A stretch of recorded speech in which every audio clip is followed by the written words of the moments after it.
अंतर्राष्ट्रीय महिला दिवस के मौके पर चैनल 9 न्यूज़ की ओर से चल रहे खास कार्यक्रम में आज हमारे साथ मौजूद है सुषमा कुमावत। यह शहर के लिए एक जाना पहचाना नाम है, क्योंकि राजनीति के साथ साथ सामाजिक क्षेत्र में पिछले लंबे समय से कार्यरत है। इनकी जर्नी के साथ साथ बात करेंगे कि इन्होंने किस तरह से अलग अलग क्षेत्रों में काम करते हुए एक अलग मुकाम हासिल किया, तो वहीं दूसरी ओर किन कठिनाइयों से गुजरने के साथ ही इस मुकाम पर पहुंचने के लिए जो कठिनाई सामने आई उनको दूर करते हुए किस तरह से इनके परिवार से सहयोग मिला और किस तरह से इन्होंने उन कठिनाइयों को दूर किया, साथ ही अपने परिवार को भी संभाला। कुल मिलाकर महिला दिवस के मौके पर जिस तरह से महिलाओं के विकास की बात की जाती है, उसी संदर्भ में इनसे बात करेंगे और कोशिश करेंगे कि यह अपने साथ जो भी अनुभव साझा करे उसके साथ साथ जो युवतियां हैं उनके लिए प्रेरणा भी साबित हो, ताकि इनके संदेश के बाद वह भी अपने घरों से बाहर निकले और कंधे से कंधा मिलाकर लोगों के साथ चल सके। सबसे पहले मैडम, आपका बहुत बहुत स्वागत है हमारे स्टूडियो में। नमस्कार, आप बहुत बहुत धन्यवाद कि आपने मुझे यहाँ बुलाया। महिला दिवस के मौके पर हम जो कार्यक्रम कर रहे हैं उसमें सबसे मूल बात यह है कि अभी भी कहीं न कहीं अवेयरनेस की बात करें तो लोगों में या यूँ कहीं महिलाओं में जागरूकता की कमी है। हालांकि पिछले 2 दशकों में बदलाव बहुत देखा गया है, लेकिन अभी भी बात करें तो कई ऐसी महिलाएं हैं या कई ऐसे घर होंगे जहाँ से महिला अभी तक घर से बाहर निकल कर नहीं आती है। तो सबसे पहले हम आपसे जानना चाहेंगे कि आपके जीवन की बात करें तो आपने जब जर्नी शुरू की और अब एक लंबा सफ़र आपका रहा है, सबसे पहले आप अपने अनुभव साझा करें कि किस तरह से आपको कठिनाइयों का सामना करना पड़ा था उस दौरान। सबसे पहले बताऊँ कि मूलत मैं यहाँ की नहीं हूँ, मैं गुजरात की हूँ। मेरा सारा स्टडी, पढ़ाई लिखाई सब गुजरात में हुआ है। तो आपने देखा है कि गुजरात और राजस्थान में कितना फ़र्क है। गुजरात का रहन सहन, राजस्थान का रहन सहन में जब मैं शादी करके आई वो 84 की बात है, 84 की बात है। उस वक्त राजस्थान की परिकल्पना में हम सोच ही नहीं सकते थे कि एक महिला घर से बाहर निकले। सबसे पहले महिला को घूंघट में रहना है, घर में रहना है। उस ज़माने में मुझे तो याद नहीं है कि कोई महिला स्कूटी भी चलाती थी, है ना। और मेरी शादी करके जब मैं आई तो हाथीपुल में आई थी, हाथीपुल के अंदर। तो वहाँ तो ये था कि आप हस्बैंड के पीछे स्कूटर पे भी नहीं बैठ सकते हो घर से बाहर से, यानी आपको घर के बाहर दूर जाना है, उसके बाद आप पति के साथ बैठ सकते हो। तो मेरे लिए तो एक ये था कि मैं एक बहुत अलग जगह से यहाँ आ गई हूँ।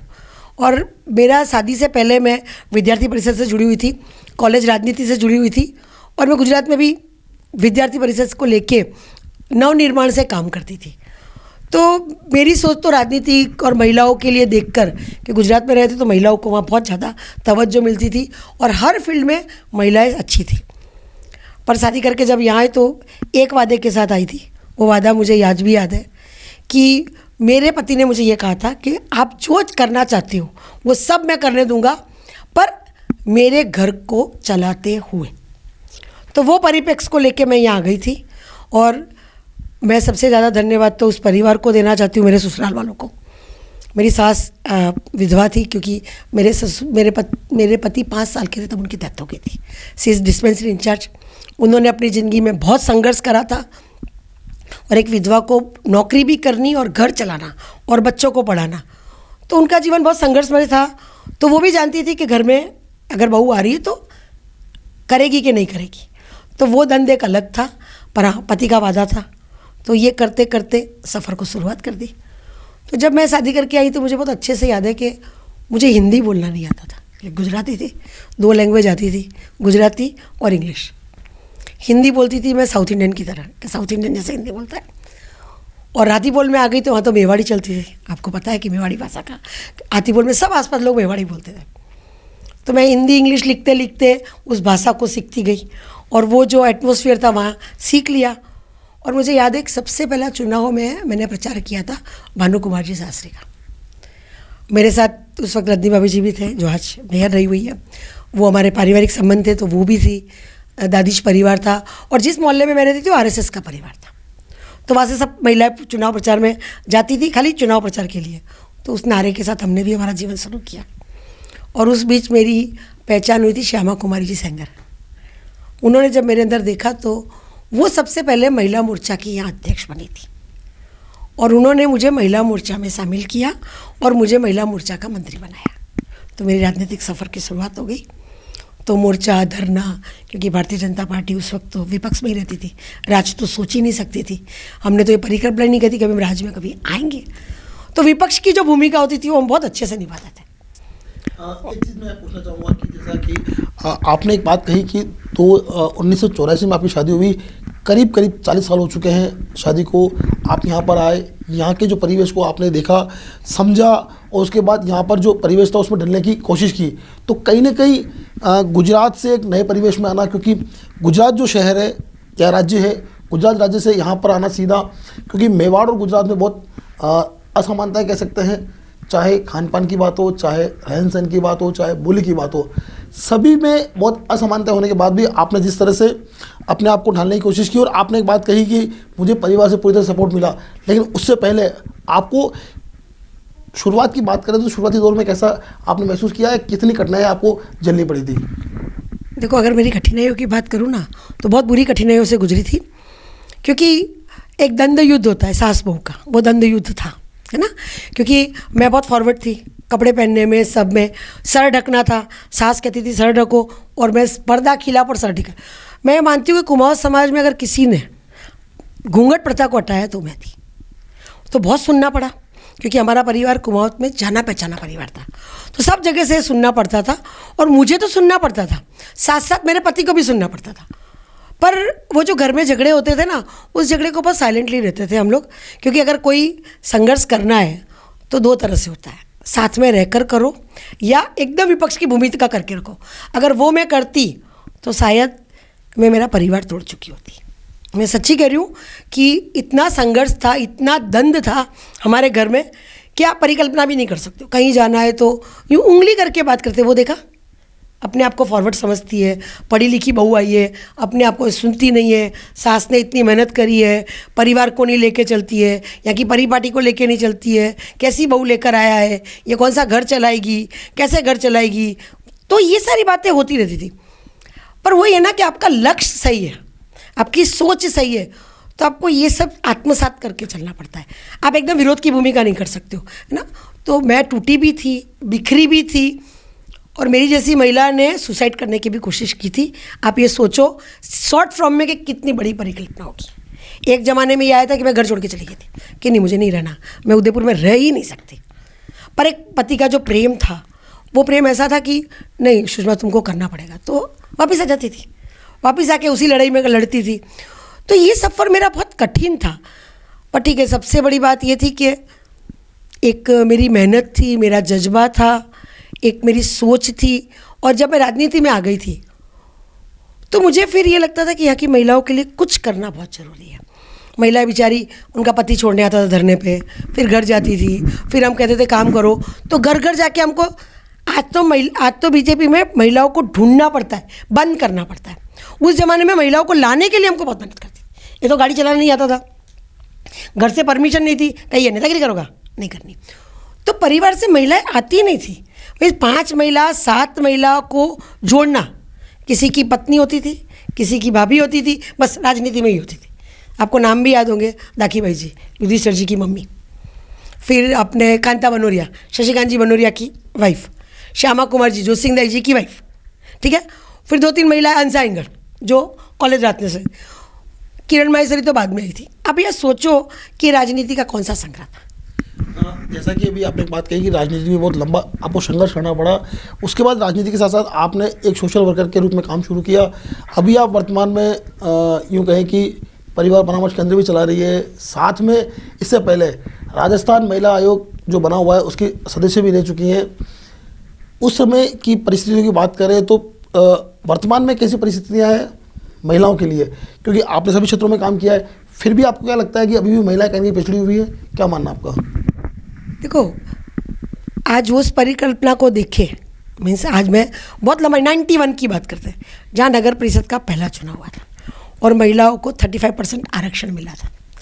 तब भी हमको पार्षद के लिए महिलाओं को ढूंढ के लाना पड़ता था, है ना। तो हमने पार्षद का चुनाव लड़ा और महिलाएं काफ़ी भागीदारी में आई। उसके बाद महिलाओं को लगने लगा कि राजनीति में कुछ है, और महिलाएं जुड़ती चली गई और आती चली गई। पर महिलाओं का संघर्ष राजनीति में भी रहा। क्यों? कि जो महिला अच्छे काम करने वाली थी उनकी पहचान बनाने में उनको बहुत मेहनत करनी पड़ती। कोई किसी के सहारे से आई है, वही बेल की तरह कि चढ़ के आई है तो उसको मिल गया। अगर कोई एकदम ब्लंट है, बोलने में अच्छी है, करने में अच्छी है, तो पुरुष वर्ग को भी लगता था नहीं नहीं ये कड़े आगे बढ़ी जाएगा, कुछ आगे चली जाएगी तो हमको कहीं रोकेगी। तो वो रोकथाम तो राजनीति में भी चलती थी, पॉलिटिक्स में भी बहुत राजनीति चलती थी महिलाओं को लेके कि नहीं इसको यहाँ नहीं जाना चाहिए, यहाँ जाना चाहिए, क्योंकि पदे तो जो देता है वही देता है।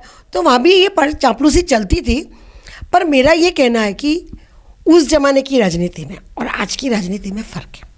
पहले 35 था, अब 50% आरक्षण है। महिला खुद भी अपने बारे में सोचने लगी। पर वो ये ना, एक सिक्के के दो पहलू होते हैं, सकारात्मक और नकारात्मक। तो उसी तरह से महिलाओं की सोच आ गई कि जिन महिलाओं को आगे बढ़ना था तो उनको सोच लगा कि हम कैसे चले। तो बहुत अलग सी बात है कि कोई चमचागिरी करके चला गया, कोई अपनी प्रतिभा से चला गया, कोई किसी का कोई एक ऊपर हाथ था उस हाथ में पकड़ लिया और चले गए। वो सब तो चलता रहा। पर सामाजिक क्षेत्र में राजस्थान में 91, 94, 2000 के बाद जो बदलाव आया है, बहुत अच्छा बदलाव आया है। लड़कियां पढ़ने लग गई है, औरतें पढ़ने लग गई है, विभिन्न विभिन्न सामाजिक कार्य क्षेत्र में उनकी भूमिका हो गई है। विभिन्न विभिन्न जो समाज के क्षेत्र है वहाँ महिला विंग बनने लग गए, है ना। हर जितने भी तबक्के वहाँ महिला विंग बन गए। तो महिलाओं को घर से बाहर निकलने का एक क्षेत्र मिल गया। वो सामाजिक सरोकार से जुड़ गई, सामाजिक काम से जुड़ गई। तो उनको घर से बाहर, जब इंसान घर से बाहर निकलता है ना, तो अच्छे के साथ बुरा भी लेके आता है। तो वही हुआ कि उनको जब मिलने लगा, अरे उस महिला का नाम बढ़ रहा है, कैसे आया, ऐसे आया, वो इस तरह से आगे आई। तो एक महिला का मूल गुण होता है जो अंदर, उसके अंदर एक खोने का डर होता है, और एक उसके अंदर जिसको कहते हैं ना अपन के स्वार्थ का डर होता है, या एक ईर्ष्या का भाव होता है। वो एक बेसिक नेचर होता है, वो भाव आ गया। तो उसके साथ क्या होगा, थोड़ा सा घोटाला हो गया, बेल बन गई। जैसे कि अभी जो वर्तमान स्थिति है, लगातार जो है महिलाओं पर अत्याचार बढ़ते जा रहे हैं। एक तरफ तो सरकार कोशिश करती है कि महिलाओं के साथ अत्याचार नहीं हो, उनको बचाने के कई प्रयास होते हैं, लेकिन फिर भी दिनों दिन राजस्थान के आंकड़ों की बात करें तो राजस्थान में सबसे ज़्यादा दुष्कर्म के मामले सामने आए। मैं आपसे यह बात इसलिए जानना चाहता हूँ कि आप इस क्षेत्र में जब काम कर रही है, नारी से जो आपका NGO है जिसमें आप काम कर रही है, तो आप कई ऐसे परिवारों के साथ भी मिलती हैं या उनसे बातचीत करती है जो टूटने के कगार पर होते हैं। इसके अलावा कहीं न कहीं ऐसे जो विकृत पुरुष भी होंगे जो इस तरह की घटनाओं को अंजाम देते हैं, जिस तरह की दुष्कर्म की घटनाएं। इसके पीछे आप क्या मानते हैं कि इस तरह की जो घटनाएं बढ़ रही है, इसके पीछे सबसे बड़ा मूल कारण क्या रहा है? मूल कारण देखो, एक औरत को पढ़ने के लिए पढ़ाई, उसका जनरल नॉलेज, उसका साइंस, घर के प्रति उसकी जागरूकता और भाव का प्रसार। सबसे पहले एक ही वर्ड में मैं आपको कहना चाहूँगी कि नारी सब कुछ बन गई, घृणिक हो गई। तो जो ये आप इस चीज़ को बड़ा करोगे ना, तो आपको समझ में आएगा कि अत्याचार क्यों बढ़ रहा है। नारी सब कुछ हो गई, पर एक गृहिणी वाला जो रूप था ना, वो कहीं ना कहीं वो खो चुकी। अब वो क्यों खो चुकी है, इसके अंदर चले जाओ, क्योंकि उसको बाहर की लोलुपता, बाहर की वाहवाही, बाहर रहना पसंद है, उसको घर में रहना पसंद नहीं है। आज एक लड़की पढ़ी लिखी है, वो ये सोचे कि भले मुझे 6,000 7,000 मिले, पर मैं घर में नहीं रहूँ, बाहर जाके कमाऊँ। पर शायद वही काम वो घर में रह के, परिवार संभाल के, परिवार को शिक्षा दे के, संस्कार दे के अगर वो ये काम करती, तो शायद आज जो घटनाक्रम मिल रहा है ना, ये कम मिलेगा। पहले की औरतें कम पढ़ी लिखी होती थी, पर उनके सामान्य ज्ञान बहुत होता था। उस सामान्य ज्ञान से वो अपने परिवार को चलाती थी, अपनी बेटियों को पढ़ाती थी, अपने बच्चे को पढ़ाती थी। तो वो संस्कार कहीं लुलुप्त हो गए, और वो संस्कार जो लुलुप्त हुए, उसको मैं ये नहीं कहूँगी कि पुरुष उसमें भागीदार नहीं है, पुरुष भी भागीदार है। क्योंकि आज हर महिलाएं कहती है कि घर की जिम्मेदारी मेरे पे क्यों, एक पुरुष भी तो वो जिम्मेदारी निभाए। तो परस्पर का भाव आ चुका है। समानता की बात में हमने पुरुष को साथ ले लिया है कि एक महिला घर क्यों चलाए, एक पुरुष भी चलाए। जब वो आर्थिक दृष्टि से घर में सहयोग कर रही है, तो संस्कार की दृष्टि से भी पुरुष भागीदारी निभाए। जो लड़ाई है ना, ये लड़ाई अभी हम पीक पे चल रहे हैं, और ये जो लड़ाई चल रही है ना, उसके कारण भी इस तरह की घटनाक्रम दिख रही है। क्यों? क्योंकि हम ये देख रहे हैं कि आज ये बताओ कि महिलाओं के लिए सबसे ज़्यादा कानून किसका है? महिलाओं के लिए। तो फिर महिलाओं के साथ अत्याचार क्यों हो रहा है? सबसे ज़्यादा कानून पुरुष वर्ग तो डरा हुआ बैठा है, क्या अरे कुछ काम आया, अरे यार महिला ने कह दिया, मिस पुलिस भी कहती है, एक महिला ने कह दिया, मिस कह दिया, उसकी FIR पे FR नहीं लग सकती है। FR लगाने का काम खाली कोर्ट करती है, पुलिस नहीं कर सकती। तो आज सोचो कि महिला के पास, निर्भया हत्याकांड के पास कितने कानून बन चुके हैं, फिर भी महिला क्यों आज सुरक्षित नहीं है? कहीं ना कहीं उसको अपने अंदर झांकने की ज़रूरत नहीं है। वो अपने अंदर झांकना कहीं उसने बंद तो नहीं कर दिया।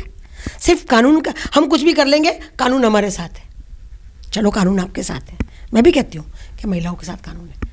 कानून की लंबी लड़ाई लड़ने के बाद, कोर्ट में प्रूफ होने के बाद अगर वो केस ख़त्म हो गया, उस लड़की की ज़िंदगी का क्या होगा?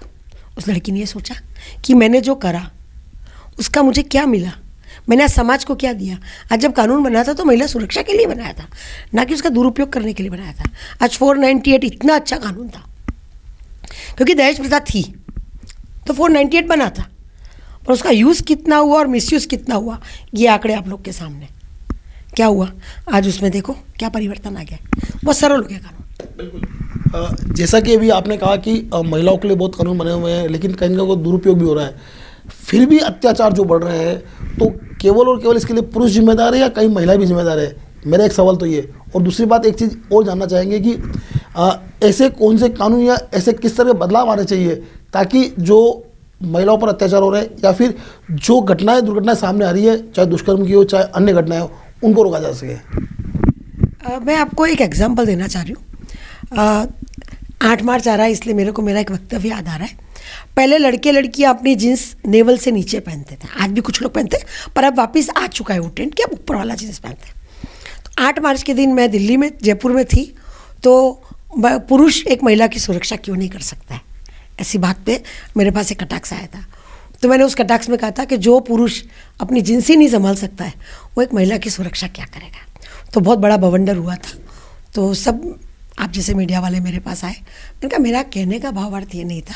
हम जब स्कूटर पे जाते हैं, मोटरसाइकिल पे जाते हैं, वो लड़के लड़कियां जो जीन्स पहनते हैं, जैसे बच्चा नहीं होता है, जैसे बाथरूम कर लेता है और उसके लिए डायपर बांधते हैं, उसका डायपर लटक जाता है, वो जीन्स की स्थिति देखो।